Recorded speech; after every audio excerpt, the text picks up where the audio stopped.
encontro, damos continuidade à nossa leitura comentada do livro Fala Preto Velho, do autor Vanderlei Oliveira, pelo espírito Pai João de Angola. Palavras doces de um preto velho que nos trazem uma reflexão da nossa espiritualidade diária. E hoje nós iremos ler e comentar aqui com vocês o capítulo 7.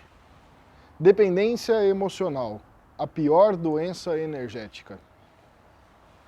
Autonomia é a capacidade emocional de sustentar os seus próprios sentimentos. Acho interessante isso, vou repetir. A autonomia é a capacidade emocional de sustentar os seus próprios sentimentos. Quer ser respeitado e fortalecer a sua estima pessoal? Administre bem as suas culpas, suas perdas, seus medos, sua tristeza, suas vitórias e seus fracassos. Desenfio do coração. Hoje, nego, quer falar para vós me ser sobre a conduta que mais fragiliza energeticamente o ser humano, a dependência emocional. Jesus ensinou sobre isso, dizendo assim: não ajunteis tesouros na terra, onde a traça e a ferrugem tudo consomem e os ladrões minam e roubam. Mas ajuntai tesouros no céu, onde nem a traça e nem a ferrugem consomem e onde os ladrões não minam e não roubam. Isso está em Mateus 6, versículo 19 e 20. Existem mesmo muitos ladrões e traças na vida energética. A forma como é construída uma relação humana determina o grau e a natureza da troca de energia que haverá entre as pessoas. Analisemos 3 níveis de relacionamento que abrem as portas para processos de vampirismo energético entre os seres humanos.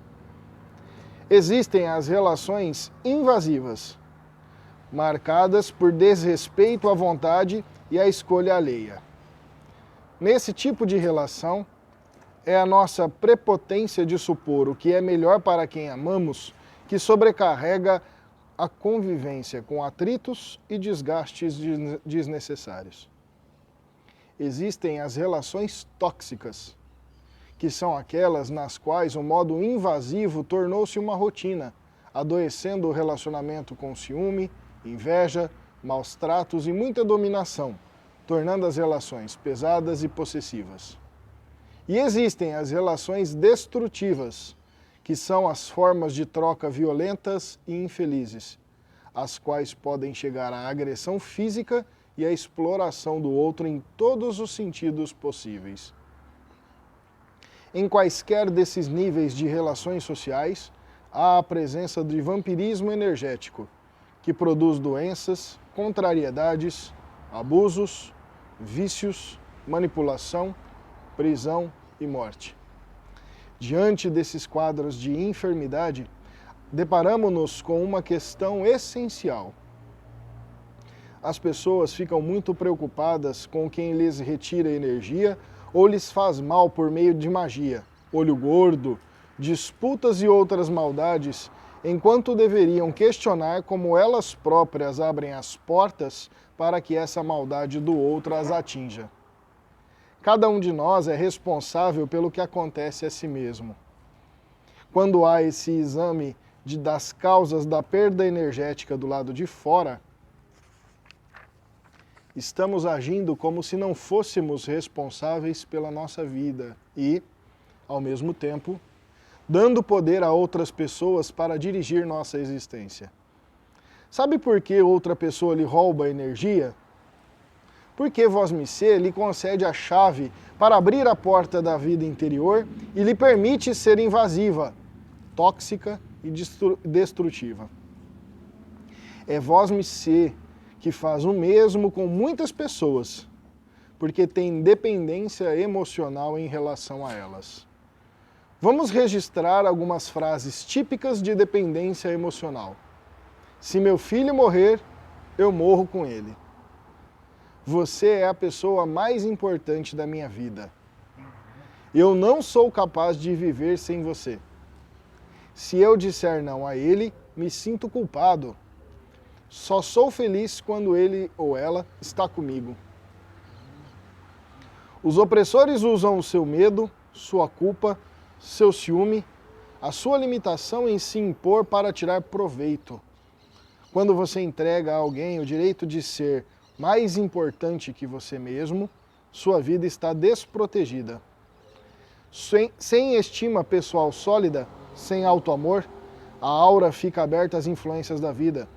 Seu campo vibratório fica com baixa imunidade, vulnerável às piores situações, atraindo o pior em cada lugar por onde passa. Tome conta de todos os seus sentimentos como um patrimônio de raro valor em sua vida. E não permita a ninguém ajuizar sobre o que cada um deles significa para seu crescimento. Quem constrói a autonomia garante a autoridade sobre sua própria vida e dispõe de força moral legítima para ser um motivador do progresso alheio e do bem de todos. Fomos criados por Deus com recursos para sermos completos, independentes de outro ser da nossa raça. Mesmo com esse propósito celeste, por meio da vida em sociedade, cooperamos uns com os outros no desenvolvimento desses embriões de perfeição depositados na alma de cada um de nós. A finalidade da vida social é nutrir, ampliar e somar, e não desmerecer ou roer com traças, nem nos roubar como ladrões. Aqui ele tem um adendo. Homem nenhum possui faculdades completas. Mediante a união social é que elas, umas às outras, se completam, para lhe assegurarem o bem-estar e o progresso. Por isso é que, precisando uns dos outros, os homens foram feitos para viver em sociedade e não isolados. O auto-amor é o espaço interior a que Jesus se refere para guardarmos as nossas maiores preciosidades contra ladrões de forças e traças que deterioram as esperanças. O auto-amor é um cofre protetor de segurança máxima, capaz de resguardar os nossos valores íntimos da loucura e da maldade alheia. Precisamos ter o segredo desse cofre bem guardado, sendo nós mesmos os únicos a saber como acessá-lo. O auto-amor é preservação, autonomia, independência e expressão do amor legítimo. Muitos de nós, que dizemos amar as pessoas com as quais criamos uma dependência emocional, temos de repensar muito esse amor que afirmamos, porque é lei da vida que, para amarmos o semelhante com o nosso melhor, é prioritário uma relação de amor conosco mesmo.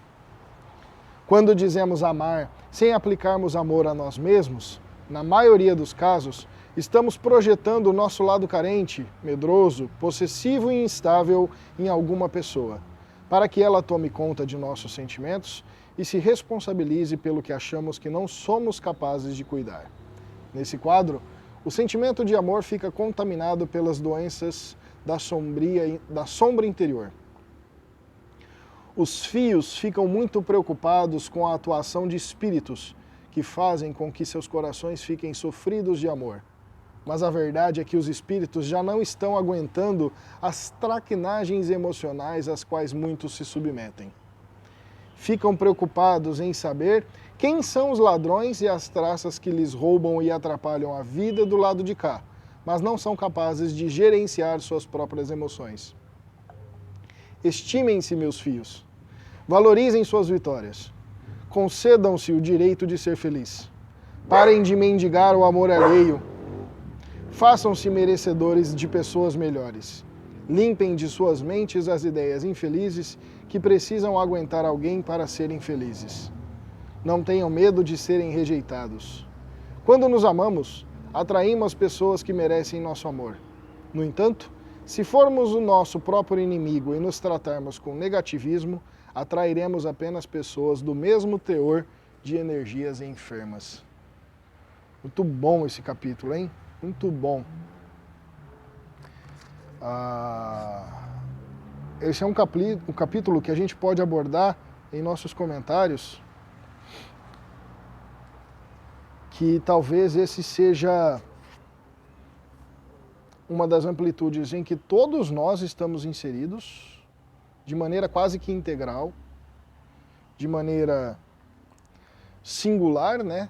Nós temos as nossas 1000 formas de manifestar as nossas doenças e dependências emocionais.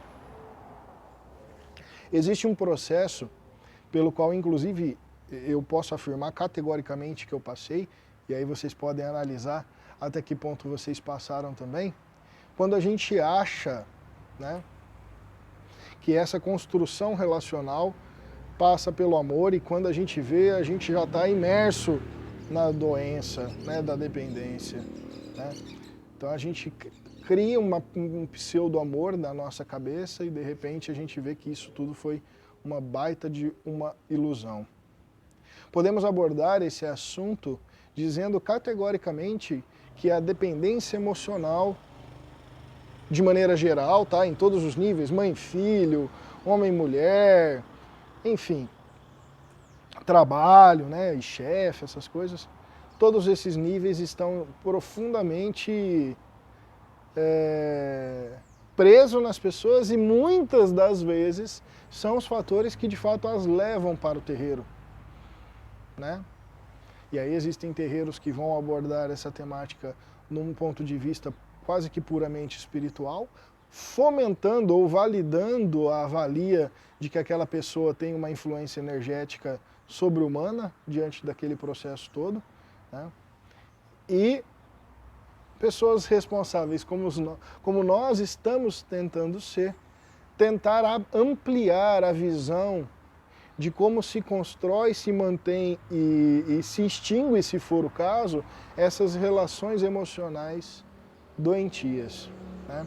Ele coloca 3 níveis aqui de doenças emocionais, que vale a pena ser bem relembrado, né? Como a gente pode chamar de nível, porque existe um processo de aprofundamento, não apenas da dependência, bem como das ações às quais elas são acometidas, né? As relações invasivas, quando inicia-se um processo de interferência, né? As relações tóxicas, onde a rotina da invasão é tão grande que se eclodem em baixas emoções. E as relações destrutivas, e ele coloca quando os abusos já permeiam, inclusive, as agressões físicas. Muito legal isso, né? Muito interessante a gente avaliar, fazer uma análise não apenas da nossa própria história, bem como a gente avaliar pessoas que chegam para nós acometidos das mais variadas formas de doenças energéticas, né? Para a gente entender qual é o nível de dependência relacional em que ela incube a responsabilidade para o outro, né? Para o outro, essa terceirização de amor, né? Como se o amor fosse de fato, e é difícil aprender isso, não é um objeto muito fácil da gente ter consciência e começar um trabalho para nós. Por isso que eu falo que é muito importante, e é minha opinião, não quero ferir as demais crenças e demais fé, demais religiões e umbandas, né? De que esse é inexoravelmente um trabalho em que todos nós estamos inseridos. Não são só os nossos consulentes, não é só seu paciente de consultório, não é seu irmão, não é... Todos nós temos um processo relacionado a isso, né? E a gente pode entender que, com as palavras doces aqui do Preto Velho, né? E a gente já... É muito dito no terreiro que o amor é algo que transborda. Ele inicia por um bom caráter, ele inicia por uma boa moral, pelo respeito, mas o amor de verdade aos poucos vai se transbordando, né? Vai se transbordando em nós. E é bacana que nesse exercício de transbordar o nosso amor, a gente naturalmente é acometido por várias situações em nossas vidas em que esse filtro vai retirando da nossa vivência diária, né, da nossa rotina, do nosso círculo de relações, pessoas que a gente acreditava amar, pessoas que a gente acreditava que por elas nós fôssemos amados, e na verdade as nossas relações não eram lá tão saudáveis assim. Isso é bonito de ver, não é feio, isso é bonito, né? Porque por mais tóxica que seja uma relação, como diz o Preto Velho, nós temos responsabilidade porque nós permitimos, né? Essas relações se iniciam por conta de um processo em que a gente abriu as nossas energias, abriu o nosso coração, abriu a nossa porta. E se tudo acontece porque os orixás querem, porque Deus quer, nesse sentido, é importante a gente entender que aquilo teve um aprendizado muito legal para nós. Tá? Então vale muito a pena a gente poder enxergar com carinho todos esses processos. Tá? Não podemos construir inimizades a partir de relações doentias criadas pelas nossas carências. Não seria muito incoerente eu ser carente, permitir que você arrebente com a minha vida e depois eu te chamar de inimigo? De ruim, de feio, de burro, sei lá, né? Então nós temos que poder compreender esse processo com cautela, com respeito por nós, obviamente, né? E dar a sequência em nossas vidas, como o Preto Velho fala aqui, a partir de uma ideia de autonomia, que é você ser capaz de gerenciar as emoções e sentimentos que aquela relação, inclusive, não mais te trará. Né? E eu não sei vocês, na experiência de terreiro de vocês, mas na minha experiência de terreiro, ao conversar com pessoas pré e durante gira, né, eu na hora da incorporação não fico ligado nisso, mas ao falar com as pessoas pré e pós-gira, você percebe que assim, a entidade propõe uma ideia de ressignificação da relação ou da pessoa na sua vida. Desculpa. E as pessoas, num primeiro momento, elas se revoltam. E o feio do processo disso no terreiro é que, além de se revoltar, mas a entidade falou que eu tenho que largar do meu marido só porque ele bate em mim? A entidade está pedindo para eu cuidar do meu filho, para eu fazer tudo para o meu filho, para eu colocar meu filho na clínica, para eu internar meu filho. Imagina que eu vou internar meu filho só porque ele cheira um pouco de pó e me bate para pegar o dinheiro de casa e comprar droga.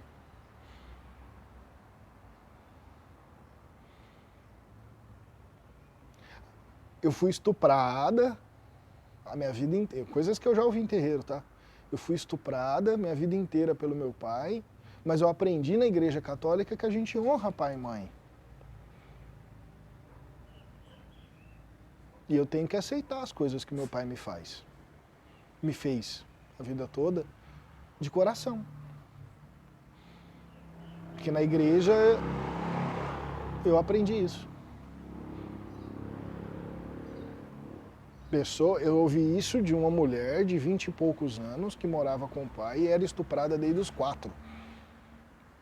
Mais de 16 anos de estupro seguidos.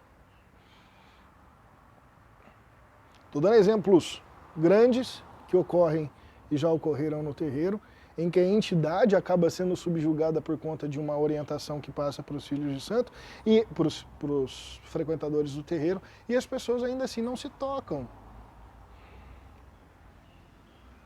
Né?